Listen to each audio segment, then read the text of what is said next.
दोस्तों नमस्कार, मैं हूं आप सबका मित्र नवीन जाटा।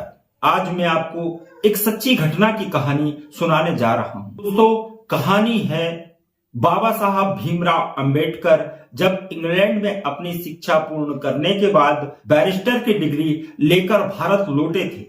प्रथम दिवस जब वह कोर्ट में अपनी प्रैक्टिस के लिए पहुंचे तो उनके साथ किस प्रकार का व्यवहार किया गया। तो दोस्तों ये घटना शुरू होती है बाबा साहब भीमराव अंबेडकर जी के लॉ कॉलेज से। जब बाबा साहब भीमराव अंबेडकर इंग्लैंड से बैरिस्टर की डिग्री लेकर भारत पहुंचे थे। बैरिस्टर की डिग्री यानी वकील बनकर भारत लौटे थे और वह अपने परिवार के खर्चे या दैनिक क्रियाओं की आवश्यकताओं की पूर्ति के लिए जब कोर्ट में पहुंचे, किस प्रकार उनके साथ वार्तालाप हुई। तो दोस्तों प्रथम बार कोर्ट जब बाबा साहब पहुंचे तो उनको बैठने के लिए वहां जो टेबलें होती हैं, कोर्ट में एक कक्ष होता है वकीलों को बैठने की जगह।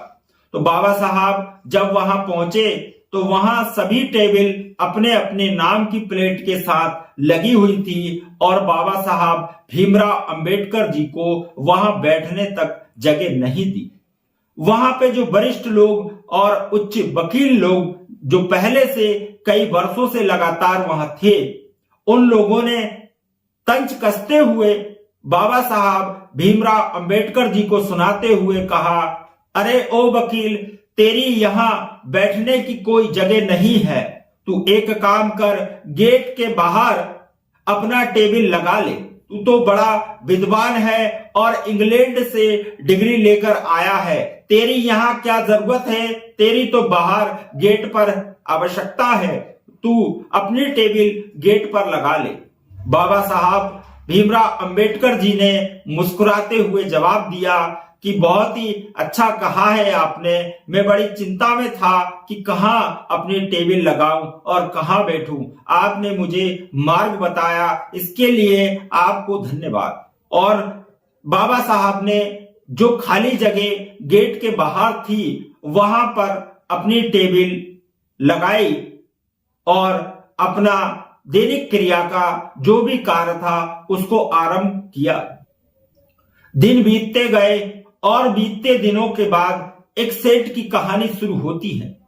एक सेठ जो पैसे में निपुण था, जिसके पास पैसे की कोई कमी नहीं थी, उसकी मात्र एकलौती संतान थी और उस संतान का केस कोर्ट में चल रहा था, जिसमें मजिस्ट्रेट साहब ने फांसी की सजा सुना दी थी। सेठ बड़ा चिंतित था अपने एकलौती संतान, अपने चिराग के प्रति कि मेरे बेटे के बाद मेरा दुनिया में कोई नहीं है और मेरी पत्नी भी बड़ी चिंता में है, जिसके कारण वह रात दिन रोती रहती है। वह दुनिया के सबसे बड़े से बड़े वकीलों से मिला, लेकिन शहर का कोई भी वकील ऐसा नहीं था जो कि उसकी फाइल पढ़ने के बाद उससे सिंपैथी या हाँ कर दे कि मैं आपके साथ हूं, आपका केस लड़ने के लिए तैयार हूं। वो दिन पर दिन भटकता गया, पैसे पे पैसे खर्चा करता गया। तब एक दिन कोर्ट में आकर, जहां बहुत सारे वरिष्ठ और पुराने से पुराने वकील बैठे थे, वहां आकर उन लोगों से कहा कि भाई मेरे बेटे के साथ ऐसा ऐसा हुआ है और ये उसकी फाइल है, आप इस फाइल को पढ़ लिए और मेरे बेटे को बचा लीजिए। तो वहां पे बैठे हुए वकीलों ने कहा कि आपका बेटा किसी कीमत पे नहीं बच सकता है।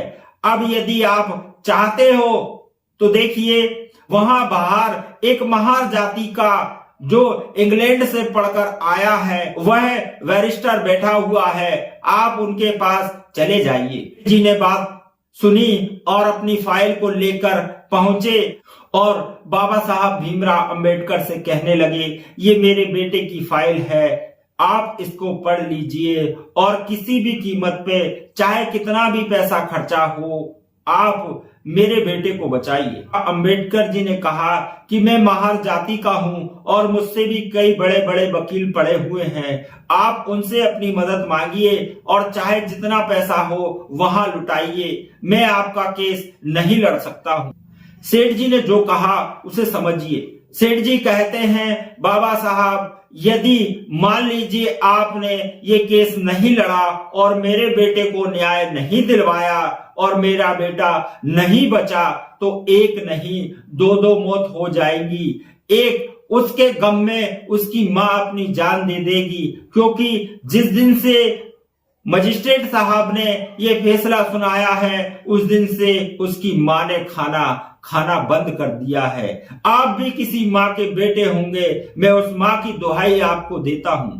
और इन शब्दों को सुनकर बाबा साहब भीमराव अंबेडकर जी को अपनी माँ की कही हुई बातें याद आती है और उसी क्षण बाबा साहब उस सेठ जी को हाँ कर देते हैं। बाबा साहब भीमराव अंबेडकर जी उस सेठ बनिया का केस लड़ने के लिए ये तैयार हो जाते हैं। उसकी पैसी होती है और मजिस्ट्रेट साहब के सामने बाबा साहब भीमराव अंबेडकर जी जाकर खड़े होते हैं। इस समय उसको पेश किया जाता है।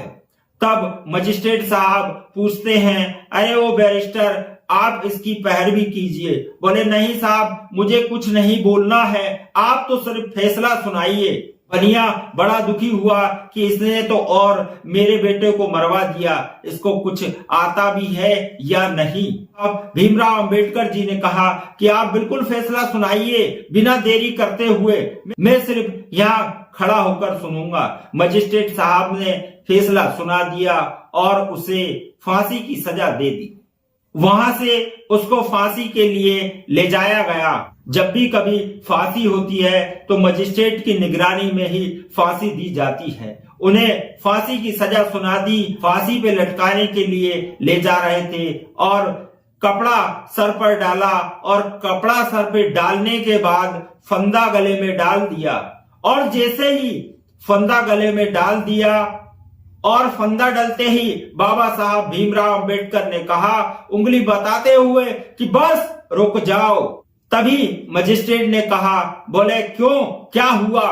बोले, मजिस्ट्रेट साहब, आपने यहाँ जो आदेश किया है, आपने जो सजा सुनाई है, वह फांसी की सजा है और फांसी की सजा यहां तक पूरी होती है, इसकी जान नहीं ले सकते आप, आपकी सजा पूरी हो गई। बाबा साहब भीमराव अंबेडकर जी के दिमाग के विवेक को देखकर सारे वकील अचंभित हो गए और बनिया वहां पर खुश हुआ और मजिस्ट्रेट साहब को बाबा साहब भीमराव अंबेडकर जी की बात माननी पड़ी। इस प्रकार बनिया को अपना न्याय मिला और महार जाति में जन्मे बाबा साहब भीमराव अंबेडकर जी को वह समझ नहीं पाया था। तब जाकर वह उनके दोनों पैर पकड़कर माफी मांगने लगा कि आपने हमें 3 लोगों को जीवन दान दिया है, आपकी वजह से आज मेरा परिवार जिंदा है, मैं आपके चरण और आपको भगवान बनाकर जीवन भर पूजता रहूंगा। तो दोस्तों, बने रहिए वीडियो पर, बिना स्क्रैप करे वीडियो पूरा देखिएगा और हमसे जुड़ने के लिए यदि आप जुड़ना चाहें तो डिस्क्रिप्शन में नंबर है, नंबर पे आप कॉल भी कर सकते हैं और ऐसी रोचक तथ्य और बाबा साहब के बारे में कई कहानियां हमसे जान भी सकते हैं। तो बोलिए दोस्तों, सब मिलकर मेरे साथ बोले, बाबा साहब भीमराव अंबेडकर अमर रहे। जय भीम, जय भीम।